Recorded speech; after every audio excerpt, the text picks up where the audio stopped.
पंतप्रधान मोदी रविवारी पुणे मेट्रोचं ऑनलाईन उद्घाटन करणार। भिडेवाडा राष्ट्रीय स्मारकाचंही मोदींच्या हस्ते भूमिपूजन होणार।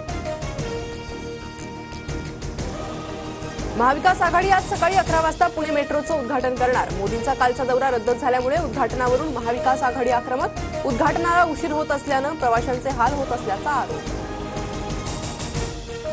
बदलापूर प्रकरणातील आरोपीच्या कुटुंबाची अंत्यसंस्कारासाठी वणवण। कळव्यानंतर आता अंबरनाथमध्येही अक्षयचा मृतदेह दफन करण्यास मनसेचा विरोध, तर कायदा सुव्यवस्थेचं कारण देत अंबरनाथ नगर परिषदेनंही परवानगी नाकारली। अक्षयचा मृतदेह दफन करायला जागा मिळत नसल्यानं कुटुंबाची हायकोर्टात धाव।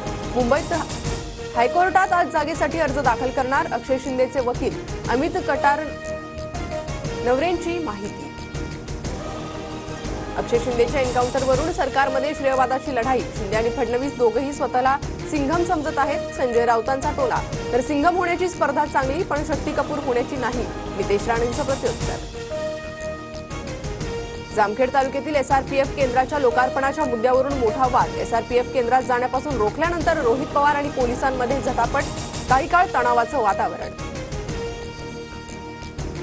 मेधा सोमय्या यांनी दाखल केलेल्या अब्रू नुकसानीच्या खटल्यात संजय राऊतांना जामीन मंजूर। 30 दिवसांच्या आत वरच्या कोर्टात अपील करण्याची मुभा। माझगाव कोर्टानं 15 दिवसांची सुनावली कैद।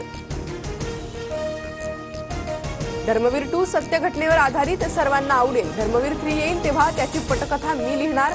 धर्मवीर 2च्या ग्रँड प्रीमियर वेळी फडणवीसांचं वक्तव्य। केंद्रीय निवडणूक आयुक्तांचा 2 दिवस महाराष्ट्र दौरा। मुख्य निवडणूक आयुक्त राजीव कुमार रात्री मुंबईत दाखल। विधानसभा निवडणुकांच्या तयारीचा आढावा घेणार। परिवर्तन महाशक्तीच्या नेत्यांनी मनोज जरांगेंची भेट घेतली। जरांगेंवर सध्या संभाजीनगरच्या गॅलेक्सी रुग्णालयात उपचार। संभाजीराजे छत्रपती, राजू शेट्टी, बच्चू कडूंकडून जरांगेंच्या तब्येतीची विचारपूस। छगन भुजबळ बॉम्बे रुग्णालयात दाखल। ताप आणि घशाचा संसर्ग झाल्यानं रुग्णालयात उपचार। भुजबळांची प्रकृती सध्या स्थिर। रत्नागिरीच्या खेड तालुक्यातील जगबुडी नदीनं धोक्याची पातळी ओलांडली। नदीकाठच्या गावांना सतर्कतेचा इशारा। पावसाचा जोर कायम राहिल्यास बाजारपेठेत पाणी शिरण्याची शक्यता।